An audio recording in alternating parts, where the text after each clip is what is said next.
संत रामपाल जी महाराज एक अजिहे महान संत जिन्हां ने अपनी सत भगती तत्व ज्ञान करुणा ਅਤੇ सेवा ਦੇ बल ਤੇ समाज विच नवी मिसाल कायम कीती है। संत रामपाल जी महाराज जी दे अगवाई विच उन्हां दे सारे सतलोक आश्रम तो समाज कल्याण दे अद्भुत कारजां ने समाज नूं सुनहरे भविख दी एक नवी उम्मीद दिखाई है। संत रामपाल जी महाराज जी तो नाम दीक्षा लैण तो बाद ਲੱਖਾਂ लोकां दियां लाइलाज बीमारियां जिवें कैंसर ਅਤੇ एड्स आदि ठीक होईयां। संत जी दे ज्ञान तो प्रेरित होके उन्हां दे अनुयायियां ने ਲੱਖਾਂ यूनिट खून दान किया।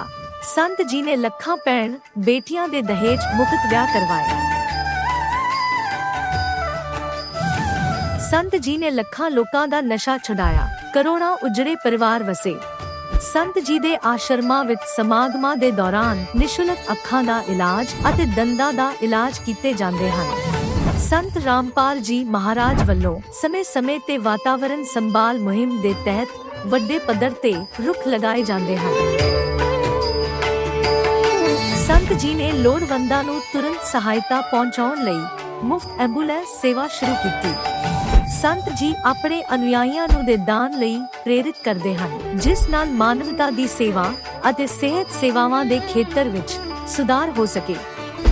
संत रामपाल जी महाराज जी दे सारे आश्रमां विच हर रोज मुफ्त भंडारा आयोजित किया जाता है, जिथे हर धर्म, हर वर्ग ਅਤੇ हर जात दे लोग इकट्ठे बैठ के भोजन करते हैं।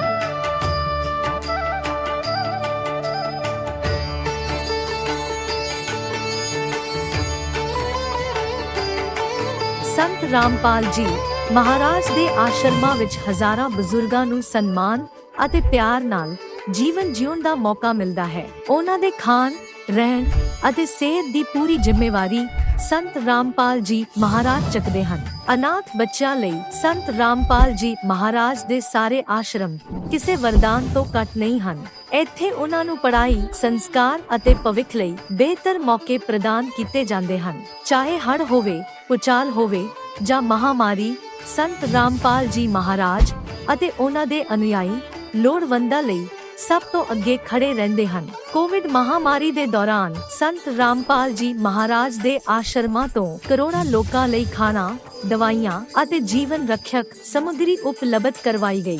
ਚਾਹੇ ਗਰੀਬਾਂ ਦੀ ਮਦਦ ਹੋਵੇ ਜਾਂ ਸ਼ੋਸ਼ਿਤ ਅਤੇ ਪੀੜਿਤ ਵਰਗ ਦੇ ਹੱਕਾਂ ਅਤੇ ਸਨਮਾਨ ਦੀ ਲੜਾਈ, ਸੰਤ ਰਾਮਪਾਲ ਜੀ ਮਹਾਰਾਜ ਨੇ ਹਮੇਸ਼ਾ ਹੀ ਉਹਨਾਂ ਦੀ ਦਬੀ ਆਵਾਜ਼ ਨੂੰ ਸਰਕਾਰਾਂ ਤੱਕ ਪਹੁੰਚਾਇਆ ਹੈ ਅਤੇ ਉਹਨਾਂ ਨੂੰ ਉਚਿਤ ਨਿਆਂ ਦਿਵਾਉਣ ਵਿੱਚ ਅਹਿਮ ਭੂਮਿਕਾ ਨਿਭਾਈ ਹੈ। ਸਮਾਜ ਵਿੱਚ ਅਧਿਆਤਮਿਕ ਅਤੇ ਸਮਾਜਿਕ ਮੁੱਲਾਂ ਪ੍ਰਤੀ ਜਾਗਰੂਕਤਾ ਲਿਆਉਣ ਲਈ ਸੰਤ ਰਾਮਪਾਲ ਜੀ ਮਹਾਰਾਜ ਹਰ ਕਦਮ ਤੇ ਮਾਨਵਤਾ ਦੇ ਸੱਚੇ ਸੇਵਕ ਸਾਬਤ ਹੋਏ ਹਨ।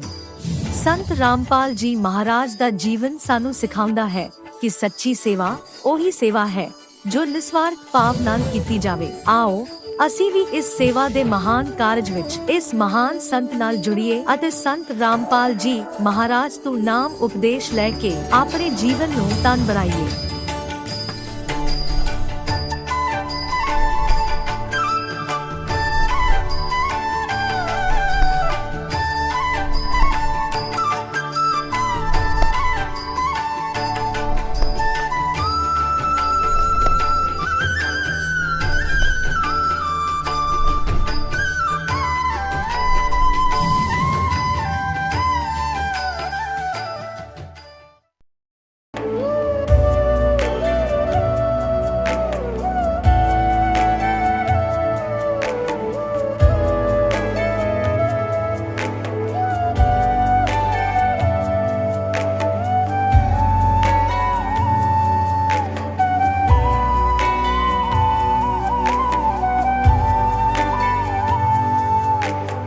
कौन ब्रह्मा का पिता है, कौन विष्णु की मां, शंकर का दादा कौन है, हमको दे बता। ये जानने के लिए कृपया सुनिए। जगत गुरु तत्वदर्शी संत रामपाल जी महाराज के अमृत वचन सर्व पवित्र धर्मों के पवित्र शास्त्रों के आधार पर। नमस्कार दर्शकों, आज हम आपसे एक महत्वपूर्ण विषय पर चर्चा करेंगे। ये विषय खासकर उनके लिए है जो भगवान की वास्तविक पहचान करना चाहते हैं और अपने जीवन में सही मार्गदर्शन की तलाश कर रहे हैं। हम सभी जानते हैं कि गुरु का स्थान हमारे जीवन में बेहद महत्वपूर्ण होता है, लेकिन सवाल ये उठता है कि क्या हर आध्यात्मिक गुरु समान होते हैं? बहुत से लोग मानते हैं कि जो व्यक्ति गुरु के पद पर आसीन होता है वो साधारण नहीं हो सकता। हमारे देश में हजारों धर्मगुरु हैं, लेकिन उनमें से कौन सही है और कौन गलत, इसे पहचानना जनसाधारण के लिए आसान नहीं है। आप कैसे तय करेंगे कि कौन सा गुरु असली है और कौन नकली? क्या सिर्फ चमत्कार दिखाने वाला ही सच्चा गुरु हो सकता है? दर्शकों, यहाँ पर समझने की आवश्यकता है कि परमात्मा की वाणी में कहा गया है कि सच्चा गुरु वही होता है जो केवल चमत्कार दिखाने तक सीमित नहीं होता, बल्कि आपके जीवन को वास्तविक रूप से बदलता है। और वह गुरु भी सच्चा नहीं होता जिसके पास चमत्कार की शक्ति भी ना हो। इसी चीज के अंतर को गहराई से समझने के लिए आज हम आपको मिलवाते हैं उत्तराखंड के देहरादून निवासी मामचंद जी से। उन्होंने अपने जीवन में 2 गुरुओं को अपनाया। पहले गुरु थे राधा स्वामी संप्रदाय के, जहां उन्होंने कई वर्षों तक भक्ति की, लेकिन उन्हें कोई लाभ नहीं मिला। फिर उन्होंने संत रामपाल जी महाराज जी को अपना गुरु बनाया। यहाँ उन्हें न केवल चमत्कार का अनुभव हुआ, बल्कि पूर्ण मोक्ष की गारंटी भी मिली। मामचंद जी के गले का कैंसर और बवासीर संत रामपाल जी महाराज जी के आशीर्वाद मात्र से समाप्त हो गए। आज मामचंद जी परमात्मा की सच्ची भक्ति कर रहे हैं और पूर्ण रूप से प्रसन्न हैं। लेकिन सवाल यह है कि मामचंद जी को पूर्ण संत के बारे में जानकारी कैसे मिली? ऐसा क्या हुआ जो उन्होंने अपने पुराने गुरु को छोड़कर संत रामपाल जी महाराज की शरण ली? इसका उत्तर जानने के लिए देखिए मामचंद जी का विशेष साक्षात्कार। नमस्कार सर। साहब सर। सर क्या नाम है आपका? सर दास को मामचंद कहते हैं। सर आप कहाँ से हैं? देहरादून उत्तराखंड से। सर संत रामपाल जी महाराज जी से नाम उपदेश आपने कब लिया? संत रामपाल जी महाराज से दीक्षा मैंने 2014 में ली।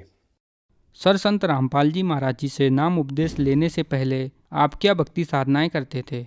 जी हाँ, मैं पहले भक्ति करता था। वैसे मैंने देव देवताओं की कभी भक्ति नहीं करी। मैं सोचता था कि भाई कोई ऐसे संत मिले मुझे जो पूर्ण परमात्मा की जानकारी दें। तो मुझे क्या नाम ये फिर राधा स्वामी पंत उस टाइम चरम सीमा पर था। मैंने उनसे दीक्षा ली जाकर व्यास में, और मैं 27 साल वहाँ पर रहा उस पंथ में। उसके बाद 2013 में मैं घर गया हुआ था अपने पैतृक गांव सहारनपुर में। तो मेरे को एक ज्ञान गंगा चारपाई पर मिली। मैं चाय पी रहा था, मैंने कहा भाई ज्ञान गंगा कहाँ से आई? कह ले भाई ये तो हमारे पिताजी लेकर आए हैं। क्या नाम, मेरी भतीजी बोली कि वो बागड़ गए थे, क्या नाम, वो गुग्गा पूजा करते हैं, तो वहाँ से रामपाल के शिष्य सेवा कर रहे थे। तो उन्होंने ये पुस्तक 10 रुपये में ली। तो फिर मैं आपने पढ़ी नहीं, एक नाम नहीं पढ़ी। तो मैंने वो उसी टाइम उसके 1-2 पन्ना खोल कर पढ़ा। मेरे को वो कुछ उसमें इंटरेस्ट हुआ। तो हम तो अब तक जो है ना भक्ति हमारी बिल्कुल निर्मूल थी, हम बेकार की साधना कर रहे थे। और मैंने उसी समय सुबह के टाइम एक घंटा मैंने और पुस्तक पढ़ी रात को। तो मैंने संत रामपाल जी महाराज जी से अर्ज लगाई कि आज से आप ही मेरे गुरु हो, और मैं ये साधना जो है ना राधा स्वामी वाली त्याग रहा हूँ। उसके बाद मैंने पीछे मुड़कर नहीं देखा, ना मैं राधा स्वामी गया।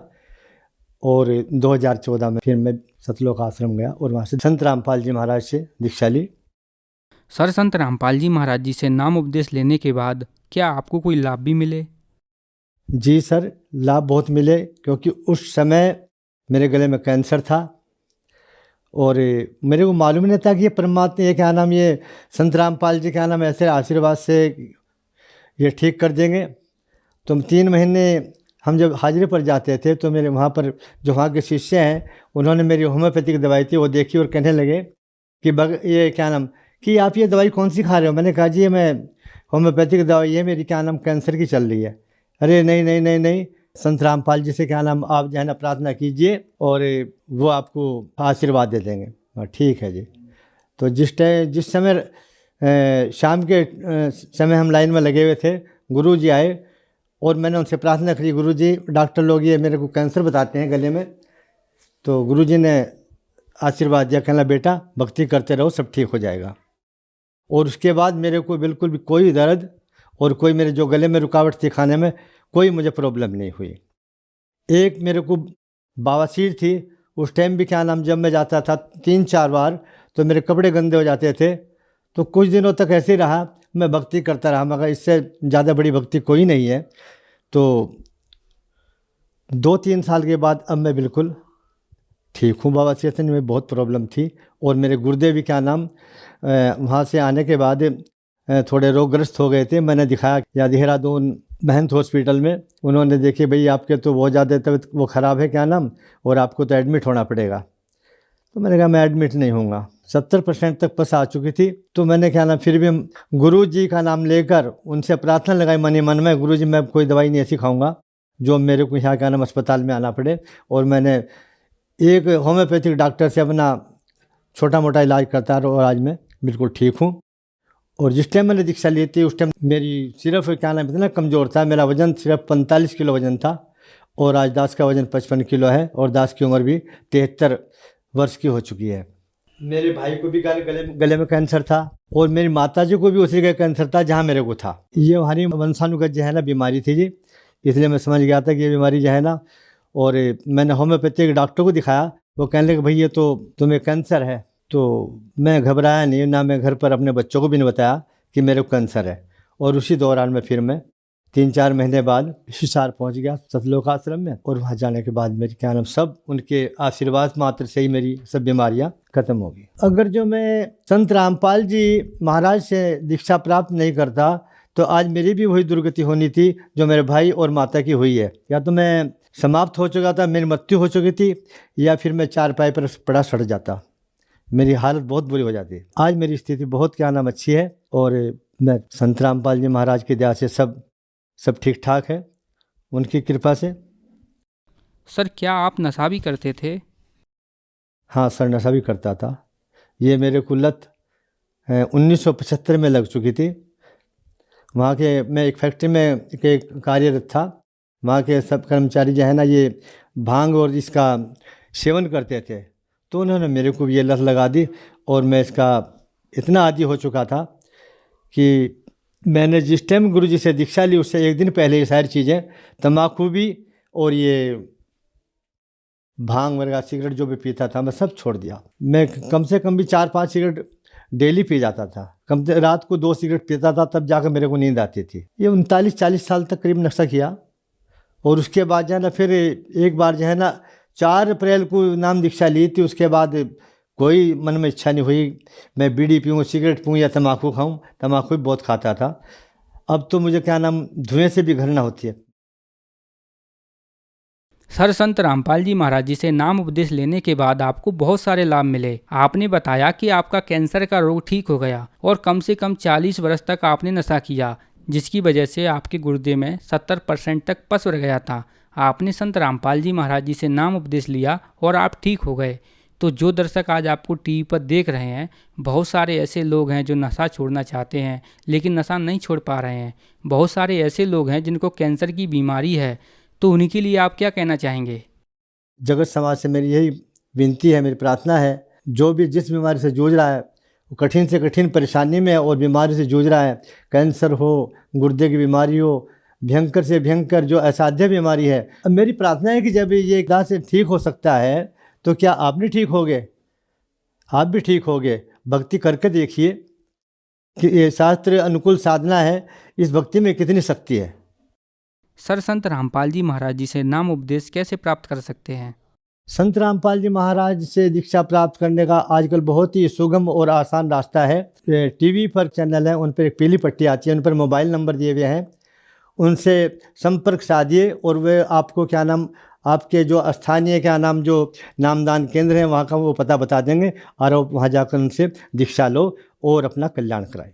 धन्यवाद सर। सच सही। अब जगत गुरु तत्वदर्शी संत रामपाल जी महाराज जी के सत्संग के माध्यम से उस अद्वितीय आध्यात्मिक ज्ञान के बारे में जानते हैं जिसके माध्यम से आप भी प्राप्त कर सकते हैं ऐसे आध्यात्मिक, मानसिक और भौतिक सुख जो अभी तक आपने सिर्फ मीराबाई, ध्रुव, प्रहलाद जैसे कुछ ही भक्तों की जीवन कथा में सुने होंगे। अब सुनिए तत्वदर्शी संत के संग शास्त्र अनुकूल भक्ति सत्संग, ऐसा अद्वितीय आध्यात्मिक ज्ञान जिसका है सर्वधर्मों के पवित्र शास्त्रों में प्रमाण। अपने आत्माओं एक अध्यात्म शक्ति ऐसी होती है, अपने आप सामने वाले को पता लग जाता है कि इसके अंदर कुछ है भक्ति। तो श्री कृष्ण जब वहां पहुंचे, आंखों में आंख मिली दोनों भगवानों की, श्री कृष्ण जी का नतमस्तक हो गए, दंडवत प्रणाम किया मुकुट समेत। अब तो श्री कृष्ण जी ने प्रणाम किया एक झोंपड़ी मास्टर के आगे, तो उनकी क्या औकात थी, पांचों पांडवों ने भी दंडवत प्रणाम किया, उनको नरम करना था। तो परमात्मा ने कहा सुदर्शन रूप में के हे द्वारकाधीश और हे इंद्रप्रस्थ के बादशाह, आप इस दास के सामने मुझे लज्जित ना करो, ऐसे ना करो, उठो महाराज, उठो महाराज। उठ लिए परमात्मा, उठ गए, वो खड़े किए। तब श्री कृष्ण जी ने कहा कि हम आपको निमंत्रण लिवाने आए हैं और ऐसे राजा युधिष्ठिर हैं, ये इसके भाई हैं और इन्होंने ऐसे ऐसे यज्ञ किया और आपकी अति आवश्यकता है, आप चलिएगा। तब परमात्मा ने तो सारे अवदानी जान थे, उन्होंने रोल कर ही रहे थे सुदर्शन का, कहा कि मैंने इस पहलवान से कहा था मेरी वो शर्त पूरी करो, 100 अश्वमेध यज्ञ का फल मुझे दो, तब मैं चलूं। अपने आत्माओं चारों युग में मेरे संत पुकारे, को के कहा हम हेल रे, हीरे माणिक मोती बरसे, ये जग चुगता ढेल रे। सतयुग में सत सुकृत कह टेरा, त्रेता नाम मुनिंदर मेरा, द्वापर में करुणा में कहाया, कलयुग नाम कबीर धराया। तो परमात्मा ने चारों युगों में ये वाणी बोली है जो भगवान लीला किया करता है, वेदों में भी प्रमाण है।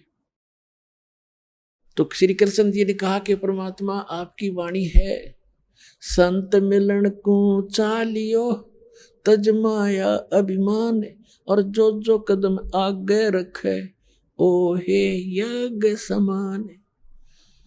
आपकी वाणी है दाता कि संत को मिलने के लिए जब चलो तो अपने अभिमान को घर रखावे। कोई पोस्ट का अभिमान, किसी को अब कोई धन का अभिमान, जाति का अभिमान, ये यहाँ नहीं चलेगा। अगर आप संत के दरबार में आ रहे हो, ऐसे जाना चाहिए जैसे चाहे प्रधानमंत्री का भी पुत्र विद्यार्थी है, और जब वो विद्यालय में जाता है वो एक विद्यार्थी की तरह ही बैठता है। ऐसे ही सब बच्चों के साथ मिलकर रहता है, और अध्यापक आते खड़ा होता है, उनको प्रणाम करता है। अध्यापक उनको खुरकाते धुरकाते भी हैं, जो ठीक से पढ़ाई नहीं करता। तो और जैसे दूसरा उदाहरण देते हैं कि जैसे कोई भयंकर बीमार हो और उसका रोग असाध्य रोग और गुप्त रोग हो, आसपास के डॉक्टर उसको इलाज से मना कर दे और कहें जाइए ऑल इंडिया इंस्टीट्यूट में अपना टेस्ट कराइए और इलाज कराइए, तो कितना बड़ा अधिकारी हो और कितना धनवान हो और कितना पोस्ट और जाति का उसके अंदर वो बना हुआ हो अफलातून, उससे में उसकी हवा निकल जाती है।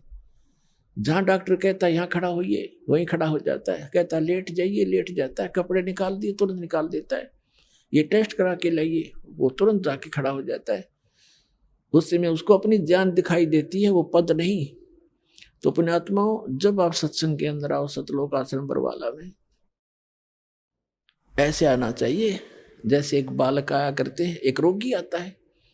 यहाँ पद और पोस्ट और धन का जो है किसी प्रकार का भी अहम आपका विद्वान नहीं होना चाहिए। सेवादार कहते हैं यहाँ उठ भाई, यहाँ बैठ जा, अच्छा भाई यहाँ बैठ जाऊंगा। अब ये सब आपके हित के लिए ही करते हैं। कभी कहते हैं यहाँ नहीं भाई वहाँ बैठ जा, अच्छा भाई वहाँ बैठ जाऊंगा। आप यहाँ खा लो बैठ कर, अच्छा भाई यहाँ खा लेता हूँ। तो ऐसे विमान होना चाहिए। एक गुर्रा हुआ, क्यों अब यहाँ से उठा अब यहाँ बैठा रहा है, क्या तो हुआ। तो इस तरह की बातें भगत नहीं करा करते। ठीक है, नए नए आते हैं, कोई बोल भी देता तो उसके लिए हिदायत दी जाती है। कहते हैं संत मिलन को चालियो, तजमाया अभिमान, और जो जो कदम आगे रखे वो है यज्ञ समान। कोई भी जहाँ से आप चल कर आए हो और वहाँ से यहाँ तक जितने भी आपके कदम बनते हैं, चाहे आप गाड़ी में आए हो और चाहे मोटर में आए हो, चाहे बस में आए हो या अपने व्हीकल में आए हो, वहाँ से यहाँ तक जितने भी कदम आपके बनते हैं, ये काउंटिंग भगवान के दरबार में। कहते उतना ही आपको यज्ञों का पुण्य मिल रहा है। एक यज्ञ करने में कितना लगता है, पैसा भी कितना समय लगता है। तो इस प्रकार आपको यहां बुलाकर धनी बनाया जाता है।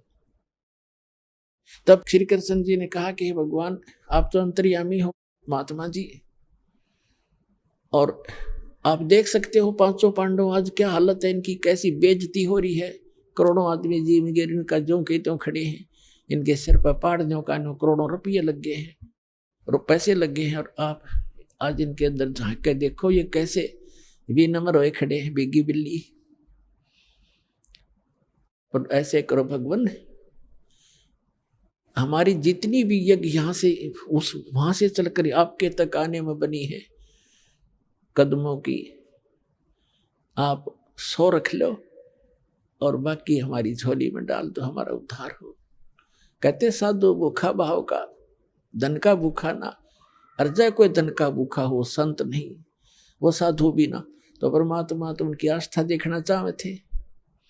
तब परमात्मा ने कहा कि भीमसेन अखां जी, जब तो कति न्यू सीधा खड़ा न्यू होकर के हाथ जोड़ के कि मेरी ये सुमरणी उतार माला थी, माला दो मन क्या वाली आप मंत्र करते हैं, कुट्टी का टांग रखी थी। अब पहलवान उठा और लग गया माला उतारन, उतरी नहीं, पसीना आ गया, खूब हंगा ले रहा। परमात्मा बोले रहा पहलवान तो डींग मारे था कि एक के मारू था 4 मरे थे, अरे ये माला ना उतरती तेरे पे। अपने आत्मा परमात्मा ये दिखाना चाहते थे इनका दिल डट जा। कोई है वस्तु, कोई है संत, वहीं उनका जो दिल भी डट गया, वह ताकत न्यारी है। परमात्मा ने हटका कि आजा खड़ा हो जाए इधर, और ऐसे हाथ किया था, अपने आप माला उतर कर मालिक के हाथ में आ गई बैठे बैठे के। और फिर परमात्मा बोले भाई, मर्द गर्द में मिल गए वो रावण से रणधीर, कंस के सी चाणोर से वो हिरना कुश बलबीर। तेरी क्या बुनियाद है तू जीव जन्म धर लेत, गरीब दास हरि नाम बिना तुम्हारा खाली रह जा खेत।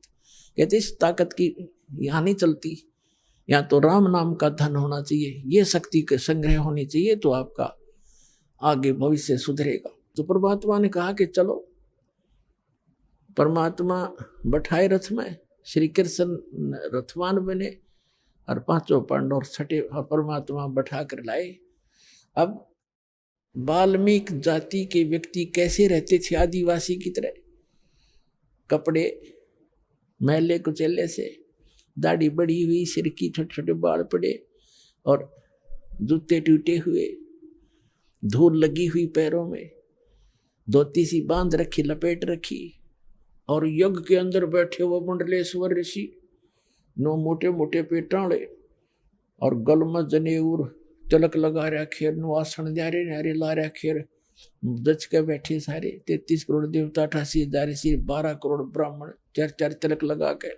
और उस सभा के अंदर जब कबीर साहब प्रवेश हुए, और वो क्या कह रहे हैं आपस में कि इनके पाप ही इतने हैं, अब शंख कैसे बजे, इन घोर पाप कर रखे।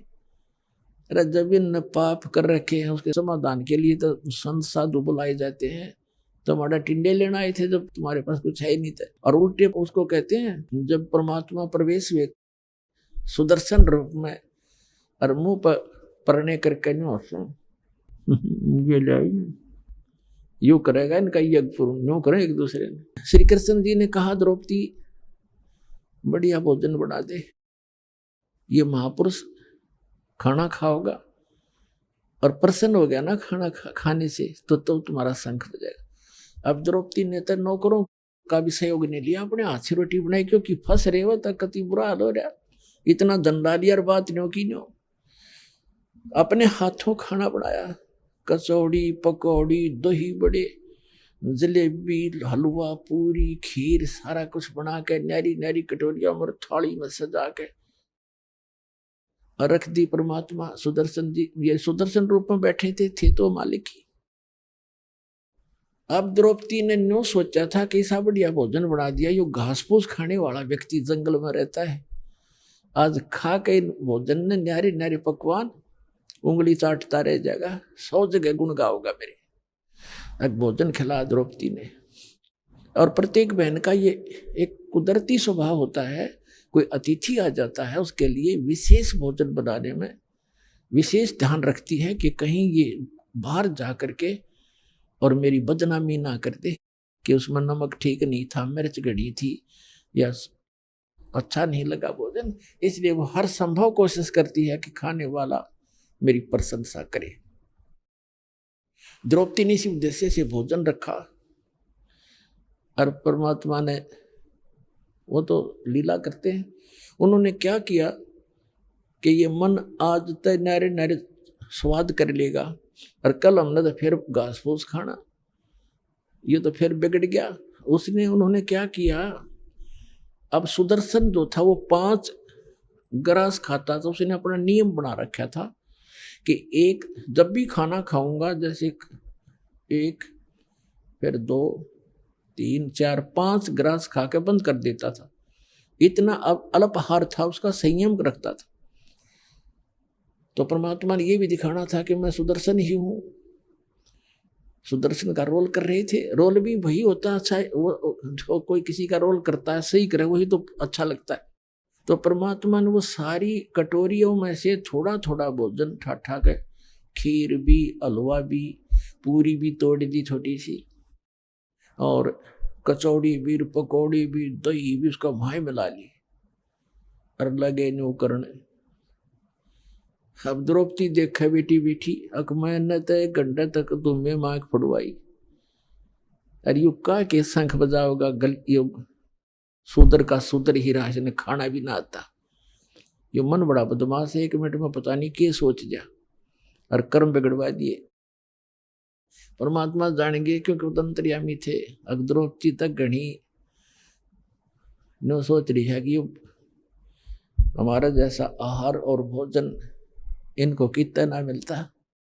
ठीक से अब परमात्मा ने एक बार खाया, शंख बोला, वहां रखा, दूसरी बार खाया, फिर बोला, 5 बार में जितना थाली में डाला था खा लिया, और 5 ही बार वो शंख बज के बंद हो गया। युधिष्ठिर बड़ा खुश हुआ कि हे भगवान, बड़ी दया हुई आपकी, ऐसा महापुरुष आ गया और हमारा काम बन गया।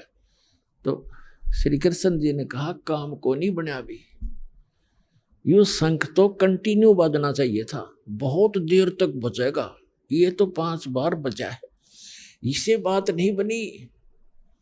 तो श्री कृष्ण ने कहा कि अब किसको बुलाओगे भगवान, अकीब और कोई बुलाना बाकी नहीं रह रहा। इस आपने के वाल्मीकि दिखाई दे है यो हरिजन सा, इसके एक बाल के बराबर ये 3 लोक नहीं है, इतना सिद्धि शक्ति युक्त है ये सुदर्शन। अब श्री कृष्ण जी विवेशक तो हम अंतर्यामी मानना थे, इतने अंतर्यामी नहीं थे, पर आभास जरूर था कि ताकत है इनके अंदर।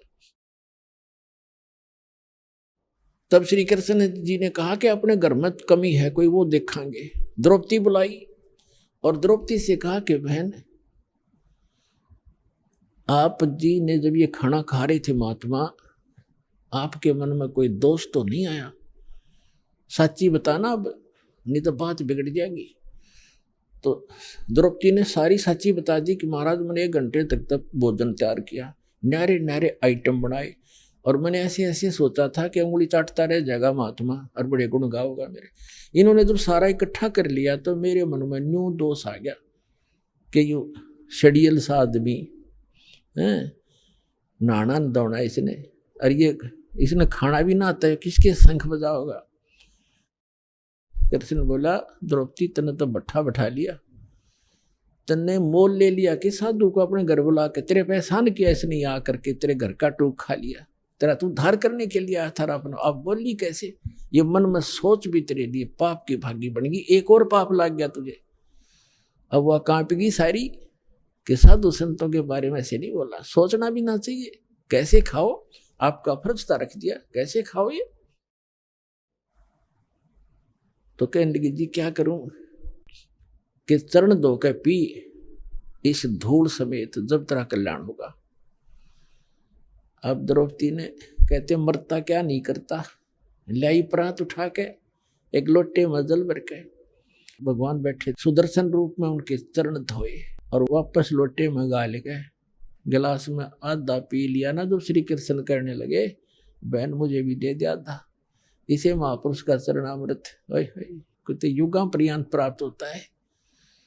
आधा श्री कृष्ण जी ने पिया।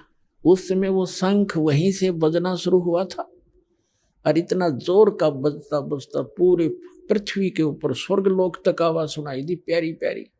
और पूरी पृथ्वी पर जितने भी वृक्ष थे सब हरे भरे हो गए, फल फूलों वाले फूलों से लदपथ हो गए, फलों वाले फलों से लदपथ हो गए। तब उनका 3 ताप कट्या उस परम पिता की शक्ति से। बोलो सतगुरुदेव।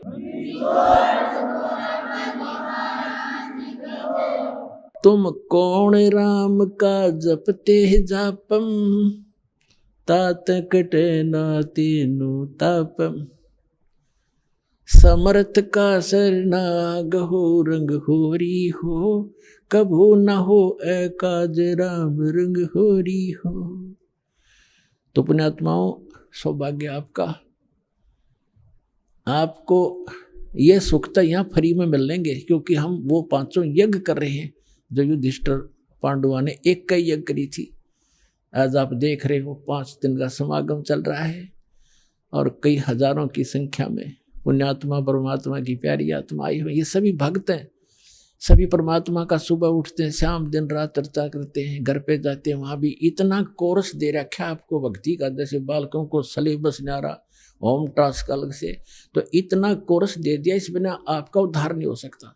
कभी आरती कर रहे हो, कभी नित्यनेम कर रहे हो, कभी रमैनी कर रहे हो, कभी प्रथम मंत्र, कभी सेकंड मंत्र, फिर वाणी पढ़ रहे हो, कहीं सेवा कर रहे हो, दान कर रहे हो। तो ये जितने भी साधु संत यहाँ आ रहे हैं, और यहाँ आपका दिया हुआ जो साधला जो धन है वो आपको बहुत लाभ दे रहा है। करोड़ गुना आपको फल यहाँ देगा और मोक्ष प्राप्ति होगी। ये एकमात्र स्थान इस पृथ्वी पर यदि कोई शास्त्र अनुकूल साधना और मोक्ष मार्ग है, सतलोक आश्रम बरवाला जिला हिसार हरियाणा में, जो आपको प्राप्त हुआ, आपका सौभाग्य है। और भक्ति करते रहो। बोलो सतगुरुदेव।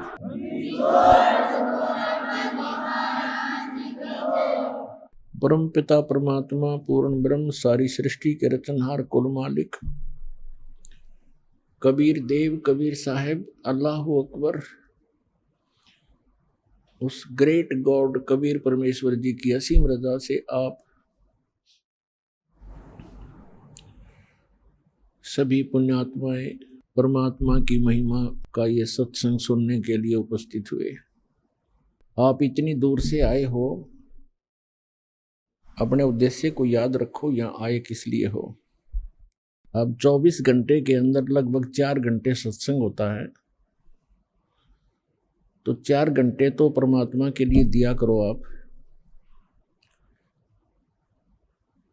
इस दौरान भी देख रहा है दास, कोई इधर घूम रहा है, कोई इधर जा रहा है। ठीक है, कोई किसी कारण से कोई रोगी है, बार बार बहुमूत्र आता है, वो कोई बात नहीं, जा सकता है,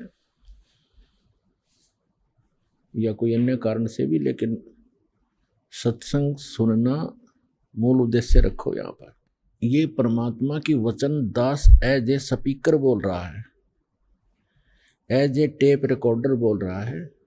आदेश परमात्मा का चल रहा होता है, और जो आत्मा अपने परमात्मा के आदेश को ध्यान से नहीं सुनता है उसको अपराधी बताया है। सत्संग के मां बैठकर कोई बात चलावे और उस अपराधी आत्मा को 3 लोग नहीं ठोर। तो इसलिए सत्संग को बहुत महत्व देना चाहिए आपने, और ध्यान से एकाग्रचित से एक एक बात सुननी चाहिए। सौभाग्य आपका, और परमात्मा ने अपन न्यारी कृपा कर रखेगा आपको। ऐसे घोर कलयुग में किसी भी प्राणी को एक पल की चैन नहीं, एक पल की फुर्सत नहीं, समय नहीं उसके पास। सारा दिन तो एक रोटी के लिए धक्के खाता भटकता है, सपने भी उसी के आते हैं, कल उसका देना है, उसका लेना है, ये करना है, वो करना है। और ऐसे और करना भगवान ने, होना वही जो उसकी किस्मत में। तो ये उसको याद भी हो तो भी वो उस पर रुक नहीं सकता, क्योंकि उसको सहारा भगवान का साथ चाहिए। तो इसलिए पुण्यात्माओं, आप आम आत्मा नहीं हो, आप हो उस परमात्मा के वो हीरे मोतीलाल। आप आम आत्मा नहीं हो, आप परमात्मा के वो विशेष हीरे और मोतीलाल हो जिनके लिए वो भटक रहा है। गोता मारूं स्वर्ग में जा बैठूं पाताल, गरीब दास ढूंढता फिरूं हीरे मोती लाल। 100 छल छिद्र में करूं अपने जन के काज, अरडक से पूजो मार दूं मैं नरसिंह धर के साज। तो परमात्मा कहते हैं अपनी प्यारी आत्माओं के लिए ना जाने मैं के कारण बनाता हूं, उनको सत भक्ति पर लगाने के लिए, सच्चा ज्ञान समझाने के लिए, और उस परमात्मा के प्रयत्न को आप सफल करो, अपना कल्याण करवाओ। मात पिता मिल जाएंगे 184 माही, सतगुरु सेवा और ये भक्ति भाई फेर मिलन की नाही। जिस भी शरीर में आप जाओगे, पशु के शरीर में को प्राप्त करोगे, वहां भी आपको फादर मदर मिल जाएंगे। आप गधे की योनि पाओगे, उसमें भी माता पिता मिल जाएंगे। और मनुष्य योनि भी प्राप्त करोगे, मनुष्य जीवन भी प्राप्त करोगे कभी, तो मनुष्य माता पिता फिर भी मिल जाएंगे। लेकिन सतगुरु सेवा और बंदगी भाई फेर मिलन की ना। सतगुरु मिले नहीं, और सतगुरु मिले तो या सेवा मिले। नकली सतगुरुओं के यहाँ अगर सेवा भी करते हो वो यूजलेस है। तो आज परमात्मा ने आप पर नारी कृपा कर रखी है कि आपको सतगुरु मिले, मानुष जीवन मिला। इसलिए परमात्मा के इस ज्ञान को आधार बनाकर अपना जीवन सफर तय करो। अपना आत्माओं, परमात्मा प्रत्येक युग में आते हैं और अपनी महिमा आप ही बताते हैं। परमात्मा की महिमा दूसरा कौन बता सकता है। हमारी बुद्धि पर पत्थर पड़ गए थे, हम सोचा करते ये संत परमात्मा की महिमा बतावेगा, ये बतावेगा। अरे भगवान की महिमा भगवान ही बता सकता है, अपने द्वारा रची हुई सृष्टि को स्वयं ही बता सकता है। एक ऋषि के बता सके भगवान के द्वारा रची सृष्टि को। अब एक पुत्र अपने पिता की उत्पत्ति कैसे बता सकता है, दादाजी बता सकता है। तो ऋषि तो इस काल के पुत्र, ब्रह्म के सरपुरुष के, और सबका दादा कबीर परमात्मा सत्य पुरुष। तो उस दादाजी ने आकर हमें बताया है जो सबका दादा है, सबका बाबा है। गुरु नानक जी ने तो यहां तक कहा है, अगर कोई बाबा कहने का अधिकारी है तो कबीर है। ये समुद्र की साखियों में प्रमाण है। आलम बड़ा कबीर। तो पुण्यात्मा सौभाग्य आपका, आपको ये ज्ञान सुनने को मिल रहा है। अभी तक तो आप अज्ञान से ठोक रखे थे। अब बताओ हम क्या साधना करते थे हिंदू धर्म के अंदर जन्म लेके।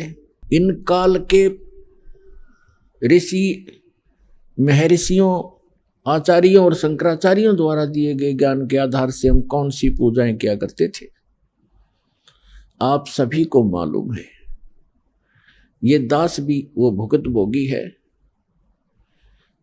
कुछ तो देखम देखा, कुछ परंपरागत साधनाएं, और कुछ किसी सिर फिरे संत ऋषि की ज्ञान विचार सुनकर, पुस्तक पढ़कर, या किसी भाई साथी बहन सहेली से सुनकर हम वही क्रियाएं करने लग जाते थे। कोई गोवर्धन की फेरी के लिए कहता, हम वहां भी चले जाते। कोई अमरनाथ के दर्शन के लिए प्रेरित करता, हम तैयार हो जाते, क्योंकि हमें भगवान की आवश्यकता थी। और कोई पंच केदार के लिए प्रेरित करता, उन 5 केदारों के भी दर्शन के लिए जाते। कोई पशुपतिनाथ के लिए कहता, हम नेपाल भी जाते।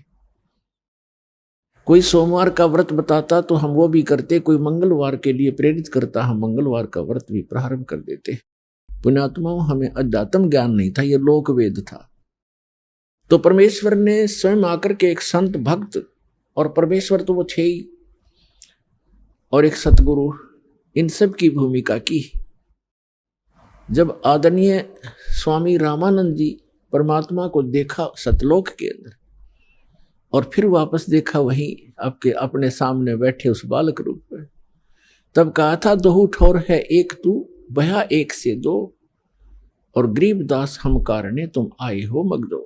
तुम साहेब तुम संत हो, और तुम सतगुर तुम हंस, गरीबदास तेरे रूप बिना और न दूजा अंश। बोलत रामानंद जी सुनो कबीर करतार, गरीबदास सब रूप के तुम ही सृजनहार। मैं भक्त मुक्त भया और भरम कर्म कियो नाश, गरीबदास निज ब्रह्म तुम, मुझे हो गया दृढ़ विश्वास। तो परमात्मा के विषय में कहा स्वामी जी ने, स्वामी रामानंद जी ने, कि तुम साहेब, साहेब माने परमात्मा, जैसे आपको डेफिनेशन ऑफ गॉड सुनाई थी प्रथम दिन। तुम साहेब, साहेब माने परमात्मा, सर्वश्रेष्ठ प्रभु। वैसे तो साहेब हम सभी के साथ लगाते हैं, जैसे तहसीलदार साहब, एसडीएम साहब, डिप्टी कमिश्नर साहब, कमिश्नर साहब, मंत्री साहब और प्रधानमंत्री साहब और मुख्यमंत्री साहब, ये सारे साहब हैं। लेकिन इन फैक्ट जब साहब पूछेंगे कि सुप्रीम कौन है, तो प्रधानमंत्री और उसके बाद माननीय राष्ट्रपति, ये हमारे साहब हैं, वो हैं असली साहब। तो इसी प्रकार ये अन्य देव जो हैं, श्री ब्रह्मा, श्री विष्णु, श्री शिव जी, ये एक विभाग के मंत्री एक ब्रह्मांड के अंदर ओनली। जैसे कोई राज्य का मंत्री हो और उसको हम प्रधानमंत्री की संज्ञा देते हैं, उसकी उपमा देते हैं, तो हमारी वो अज्ञानता का प्रतीक है, वो सच्चाई नहीं। तो यहां क्या बताते हैं, तुम साहेब तुम संत हो, तुम सतगुरु तुम हंस। सतगुरु भी आप ही हो, यथार्थ ज्ञान देने वाले, और तुम हंस। एक भक्त का रोल, यानी एक भक्त ने कैसे रहना चाहिए, कैसी उसकी दिनचर्या हो, कैसा व्यवहार हो, कैसे उसका आचरण हो, कैसी बोली हो, और कैसे वो रह रहा हो, कैसे निर्वाह करता हो, उसके लिए परमात्मा कहते हैं, राज्य क्रमता राम की, रजा धरे जो शीस, दास गरीब दरस परस दिन बैठे जगदीश। कि जो परमात्मा ने आपके प्रारब्ध में लिख दिया, उसके आधार से आप जीना सीखो। प्रारब्ध का मतलब है कि जैसे आप जी को कोई अच्छे घर में, अच्छा घर हम मानते हैं जिसका घना धन हो, कोई अच्छी पोस्ट हो उसकी, ठीक है, आपके संस्कारवश आपका कहीं ऐसा जन्म है, तो ये ना भूलना चाहिए कि आप चाहे कितने धनी व्यक्ति या कितने ही मंत्री प्रधानमंत्री के घर जन्म आपका, आपको उतना ही स्थान चाहिएगा सोने और घूमने फिरने और क्रिया करने के लिए, जितना एक निर्धन जहां गुजारा कर रहा है। एक मकान में 20 कक्ष हों ऊपर नीचे, तो उस व्यक्ति ने एक ही कक्ष में, एक रूम में, एक तख्त पर, पलंग पर, उतने स्थान पर टाइम पास करना है। तो परमात्मा ने हर तरह से हमें समझाने की चेष्टा की है। और परमात्मा पाने के लिए किसी को ये भ्रम हो कि धनी लोग जो घना दान धर्म करते हैं और उच्च जाति के हैं, पहले ये भ्रमना, ये भ्रांति बहुत ज्यादा थी कि ब्राह्मण लोग ही मोक्ष प्राप्ति करते हैं, यही ऋषि महर्षि बनते हैं, इनके वंशज ही ऋषि महर्षि बनते हैं। तो परमात्मा ने ये सारी फड़क निकाली थी, ये सारी भ्रांतियां निवारण करने के लिए एक गरीब जुल्हाई की भूमिका की थी कि परमात्मा के भक्त को घड़ी जरूर आवश्यकता नहीं होती, और जब आवश्यकता होती है तो परमात्मा से कुछ छुपा नहीं, उसको सब पता होता है। जैसे हम कथाएं सुना करते थे, अब तो आपको ज्ञान हो गया है कि परमात्मा जो परमेश्वर है वही सब कुछ करता है, कबीर साहब ही सब दुख दूर करता है। लेकिन हम जिस भी इष्ट की स्तुति जहाँ बोल रही होती है, हम सभी उसकी पूजा करते हैं और मानते रहते हैं कि ये हमें सुख दे रहा है, और सब कुछ कर रहा होता है कबीर भगवान, क्योंकि वो ही गीता अध्याय नंबर 15 के श्लोक नंबर 16 और 17 में 3 पुरुष हैं, शरपुरुष और अक्षर पुरुष। इनके विषय में बताया कि ये खुद विनाशवान है, इनके अंतर्गत जितने प्राणी वो विनाशवान है। उत्तम पुरुष है तू अन्य 17वें श्लोक में कहा। और ये लोग तेरे अविष्य विवर्ती अवैश्वर है, वही सबका धारण पोषण करने वाला है, वो परम अक्षर ब्रह्म। इन दोनों से न्यारा सरपुरुष तो ये ब्रह्म है जो गीता का ज्ञान देता श्री कृष्ण में प्रवेश करके। ये सरपुरुष जो है इसको सरब्रह्म भी कहते हैं, ज्योति निरंजन काल भी कहते हैं। ये केवल 21 ब्रह्मांड का स्वामी है। और अक्षर पुरुष 7 संग ब्रह्मांड का स्वामी है। और परम अक्षर ब्रह्म गीता अध्याय नंबर 8 के श्लोक नंबर 1 के उत्तर में अर्जुन को गीता ज्ञानदाता कहता है कि वो परम अक्षर ब्रह्म है, वो तत्ब्रह्म जो गीता ज्ञानदाता से अन्य और सुप्रीम गॉड है, कंप्लीट गॉड है। तो गीता अध्याय नंबर 15 के श्लोक नंबर 17 में कहा कि उत्तम पुरुष तू अन्य परमात्मा इति उदाहरत है। और ये लोग तेरे आविष्य विभर्ती अवैश्वर है, वो तीनों लोकों में प्रवेश करके सबका धारण पोषण करता है, इंक्लूडिंग ब्रह्मा विष्णु महेश की भी वही आपत्ति निवारण करता है। जैसा कि आपको कल बताया था कि समुद्र पर जो पुल नहीं बन रहा था वो परमात्मा आए थे, क्योंकि वो भी उनके बच्चे हैं। चींटी से लेकर हाथी तक, रंग से लेकर राजा तक, देव से लेकर महादेव तक, निरंजन और दुर्गा तक उसी के बच्चे हैं। अपने बच्चों को वही संभालता है। अब जो दास आज प्रसंग सुना रहा है आपको, अब हम भगवान से मांगते हैं धन, और परमात्मा बने थे कति निर्धन, दुल्हा कपड़ा बनकर अपना टाइम पास करते थे। वो हमें परमात्मा पर विश्वास करना सिखाने के लिए ये भूमिका कर रहे थे। यदि आप मुझ पर ऐसा विश्वास करोगे मेरे वचनों पर, तो मैं तुम्हारा हर समय साथ दूंगा। जो जन मेरी शरण है ताका हूं मैं दास, और गेल गेल लाग्या फिरूं जब तक धरती आकाश। कहते पीछे पीछे फिरता, जो बच्चा गऊ की नजर में यूं साईं को संत, वो भक्तों के पीछे फिरे भगत वत्सल भगवंत। अब दास ने आपको बताया कि जब आप परमात्मा पर निर्भर हो जाओगे उस समय परमात्मा कहते हैं यदि आपको किसी वस्तु की आवश्यकता होगी तो मैं आपसे दूर नहीं, क्योंकि मुझे सारा पता है आपको किस समय किस वस्तु की आवश्यकता पड़ेगी। पहले आपको इसी पर परमात्मा कहते हैं कि जिनको विश्वास नहीं है परमात्मा पे और राम राम भी करते हैं, भक्ति भी कर रहे हैं, कहते क्या हुआ नाम जपणते जब मन में नहीं विश्वास। अभी आपने सुने संत रामपाल जी महाराज के मंगल प्रवचन। आइए अब सुनते हैं संत रामपाल जी महाराज से नाम दीक्षा लेकर सतभक्ति करके अद्भुत लाभ प्राप्त करने वाले अनुयायी के विचार। नमस्कार जी। नमस्कार जी। ਕੀ ਨਾਮ ਆ ਜੀ ਤੁਹਾਡਾ? ਮੇਰਾ ਨਾਮ ਵਿਕਾਸ ਗਰਗ ਹੈ ਜੀ। ਵਿਕਾਸ ਗਰਗ ਜੀ, ਤੁਸੀਂ ਕਿੱਥੋਂ ਦੇ ਰਹਿਣ ਵਾਲੇ ਹੋ? ਮੈਂ ਜ਼ਿਲ੍ਹਾ ਬਠਿੰਡਾ, ਪਿੰਡ ਬਾਹੋ ਸਿਵੀਆਂ ਜੀ।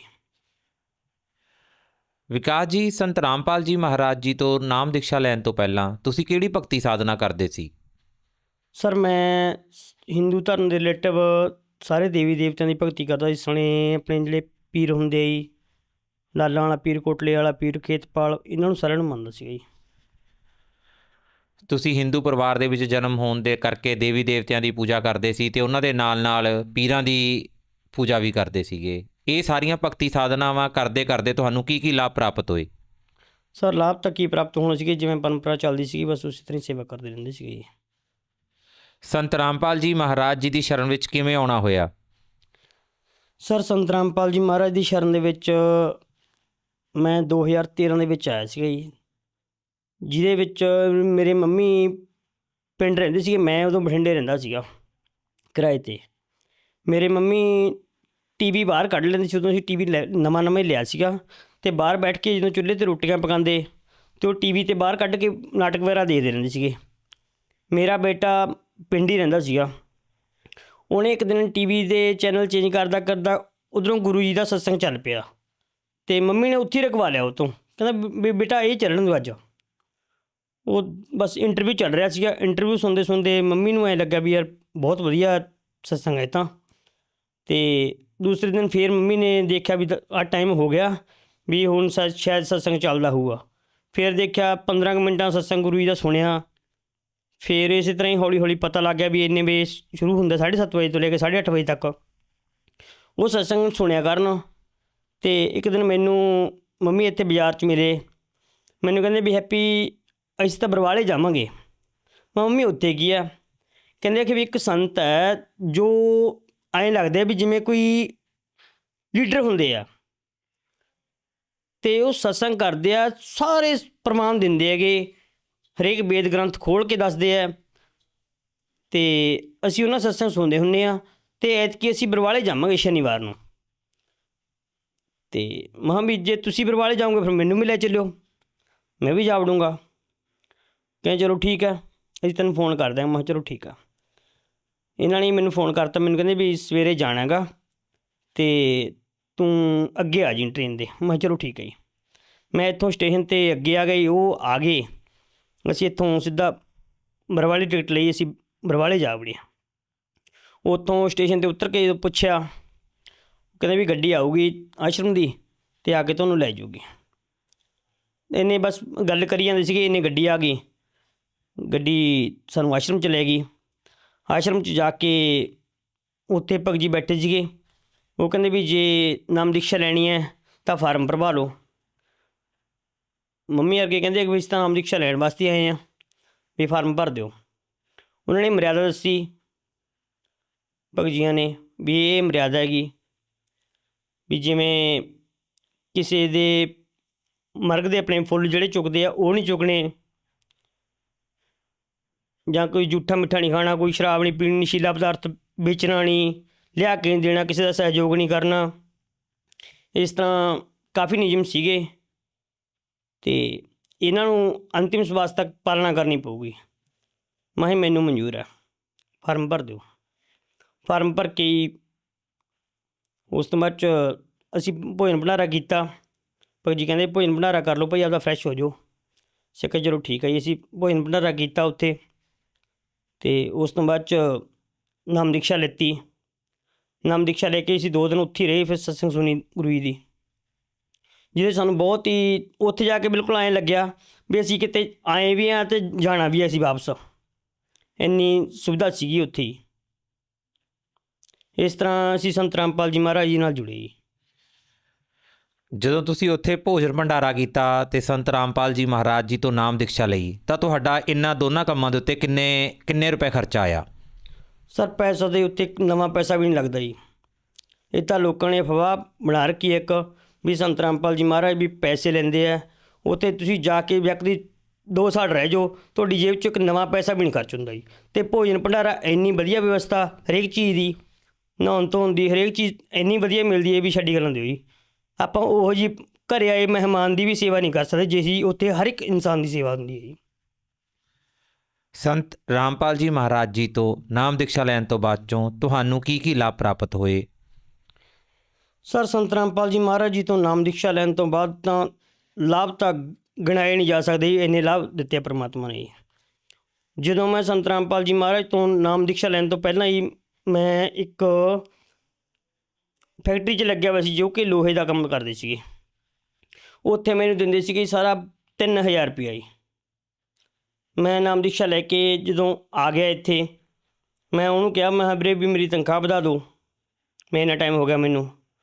ਉਹ ਕਹਿੰਦਾ ਵੀ ਹੈਪੀ ਤਨਖਾਹ ਤਾਂ ਨਹੀਂ ਤੇਰੀ ਵੱਧਦੀ, ਵੀ ਜ਼ੋਰ ਮਾਰ ਕੇ ਤੇਰਾ ਵੱਧ ਤੋਂ ਵੱਧ 3500 ਰੁਪਈਆ ਮੈਂ ਦੇ ਸਕਦਾ। ਮਗਰ 3500 ਨਾਲ ਮੇਰਾ ਗੁਜ਼ਾਰਾ ਨਹੀਂ ਹੁੰਦਾ ਭਰਾ, ਮੈਨੂੰ ਘੱਟੋ ਘੱਟ 4-5 ਹਜ਼ਾਰ ਰੁਪਈਆ ਤਨਖਾਹ ਦੇ, ਕੰਮ ਤਾਂ ਮੈਂ ਸਾਰਾ ਦਿਨ ਹੀ ਕਰਦਾ। ਕਹਿੰਦਾ ਵੀ ਨਹੀਂ। ਮੈਂ ਚਲੋ ਠੀਕ ਹੈ, ਮੈਂ ਹੋਰ ਕੰਮ ਪਤਾ ਕਰ ਲਾਂ। ਕਹਿੰਦਾ ਵੀ ਕਰ ਲਾ, ਮੈਨੂੰ ਕੋਈ ਇਤਰਾਜ਼ ਨਹੀਂ। ਪਰਮਾਤਮਾ ਨੇ ਇਹੋ ਜਿਹੀ ਦਇਆ ਕੀਤੀ, ਮੈਨੂੰ ਕਹਿੰਦਾ ਵੀ ਜਾ ਘਰੋਂ ਚਾਹ ਪਕੜ ਦਿਆ।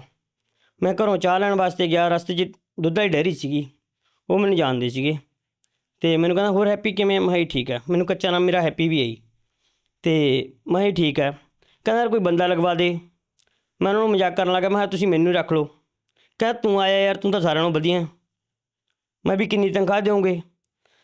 ਕਹਿੰਦਾ ਵੀ ਤੈਨੂੰ ਅਸੀਂ 8000 ਰੁਪਈਆ ਅਤੇ ਨਾਲੇ 1 ਕਿਲੋ ਦੁੱਧ ਸ਼ਾਮ ਨੂੰ। ਮੈਂ ਵੀ ਟਾਈਮਿੰਗ ਕੀ ਹੋਊਗੀ?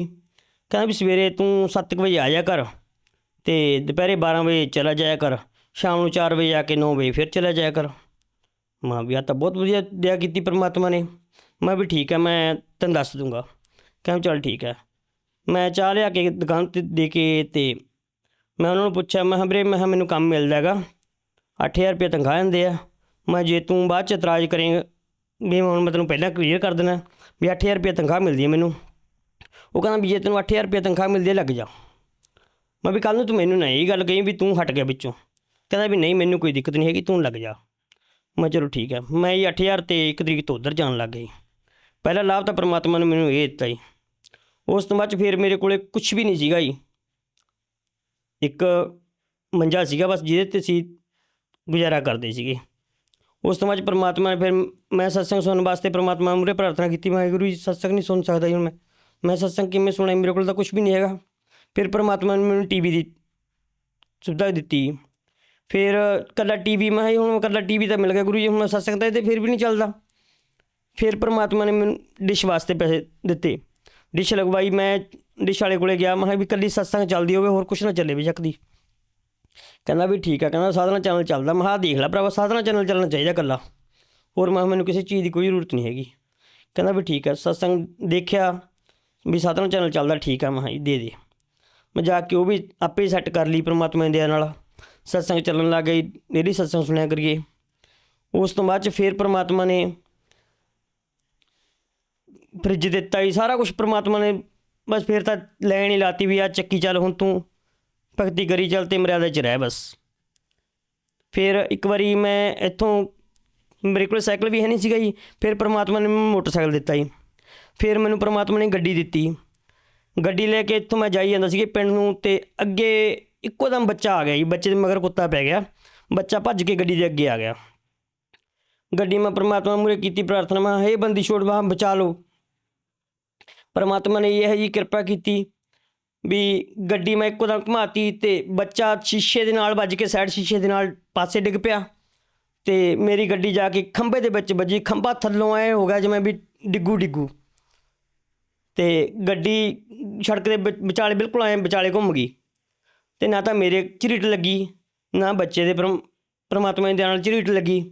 ਚਲੋ ਲੋਹਾ ਸੀਗਾ ਵੇਚਤਾ, ਉਹ ਪਰਮਾਤਮਾ ਨੇ ਹੋਰ ਗੱਡੀ ਦਿੱਤੀ। ਉਸ ਤੋਂ ਬਾਅਦ 'ਚ ਇਹੋ ਜਿਹੇ ਚਮਤਕਾਰ ਕੀਤੇ ਪਰਮਾਤਮਾ ਨੇ, ਬਹੁਤ ਵਾਰੀ ਜਾਨ ਦੀ ਰਕਸ਼ਾ ਵੀ ਕੀਤੀ ਆ, ਅਤੇ ਹੋਰ ਲਾਭ ਤਾਂ ਗਿਣਵਾਈ ਨਹੀਂ ਸਕਦੇ ਜੀ, ਕਿੰਨੇ ਕੁ ਲਾਭ ਦਿੱਤੇ ਪਰਮਾਤਮਾ ਨੇ। ਜਿਵੇਂ ਕਿ ਤੁਸੀਂ ਦੱਸਿਆ, ਸੰਤ ਰਾਮਪਾਲ ਜੀ ਮਹਾਰਾਜ ਜੀ ਦੀ ਸ਼ਰਨ ਦੇ ਵਿੱਚ ਆਉਣ ਤੋਂ ਬਾਅਦ 'ਚੋਂ ਤੁਹਾਨੂੰ ਬਹੁਤ ਸਾਰੇ ਲਾਭ ਪ੍ਰਾਪਤ ਹੋਏ। ਭਗਤ ਸਮਾਜ ਨੂੰ ਕੀ ਸੰਦੇਸ਼ ਦੇਣਾ ਚਾਹੁੰਦੇ ਹੋ?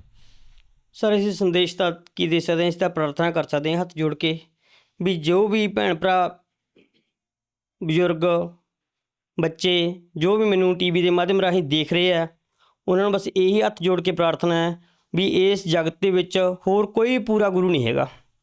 ਜਿਵੇਂ ਗੁਰੂ ਨਾਨਕ ਦੇਵ ਜੀ ਨੇ ਕਿਹਾ ਹੈ, ਪੂਰਾ ਗੁਰੂ ਸੋਈ ਕਹਾਵੈ ਜੋ 2 ਅੱਖਰ ਕਾ ਭੇਦ ਬਤਾਵੈ, ਏਕ ਲਿਖਾਵੈ ਏਕ ਬਤਾਵੈ, ਤੋ ਪ੍ਰਾਣੀ ਨੇ ਜਿਗਰ ਕੋ ਜਾਵੈ। ਇਹ ਪੂਰਨ ਪਰਮਾਤਮਾ ਸੰਤ ਰਾਮਪਾਲ ਜੀ ਹੀ ਆਏ ਹੋਏ ਨੇ, ਕਬੀਰ ਸਾਹਿਬ ਜੀ ਦਾ ਰੂਪ ਹੈ, ਜੋ ਕਿ 2 ਅੱਖਰ ਦਾ ਭੇਦ ਦੱਸ ਰਹੇ ਨੇ। ਅਤੇ ਆ ਕੇ ਸਾਧਨਾ ਚੈਨਲ 'ਤੇ ਨੀਚੇ ਪੀਲੀ ਪੱਟੀ ਚੱਲਦੀ ਹੈ ਜੀ, ਉਸ 'ਤੇ ਆਸ਼ਰਮ ਦੇ ਨੰਬਰ ਲਿਖੇ ਹੋਏ ਹੈ, ਉਹਨਾਂ 'ਤੇ ਕੰਟੈਕਟ ਕਰਕੇ ਆਪ ਦਾ ਨੇੜਲਾ ਸਥਾਨ ਦੱਸ ਕੇ ਉਹ ਦੱਸ ਦੇਣਗੇ ਵੀ ਤੁਹਾਨੂੰ ਕਿਹੜਾ ਏਰੀਆ ਨੇੜੇ ਪੈਂਦਾ, ਕਿਹੜਾ ਨਾਮਦਾਨ ਪੈਂਦਾ ਹੈਗਾ, ਉੱਥੋਂ ਦਾ ਨੰਬਰ ਦੇ ਦੇਣਗੇ ਅਤੇ ਉੱਥੇ ਜਾ ਕੇ ਆਪਦਾ ਨਾਮਦਾਨ ਲਓ ਅਤੇ ਆਪਦਾ ਕਲਿਆਣ ਕਰਵਾ ਲਓ ਜੀ। ਬਹੁਤ ਬਹੁਤ ਧੰਨਵਾਦ ਜੀ। ਸਾਹਿਬ ਜੀ।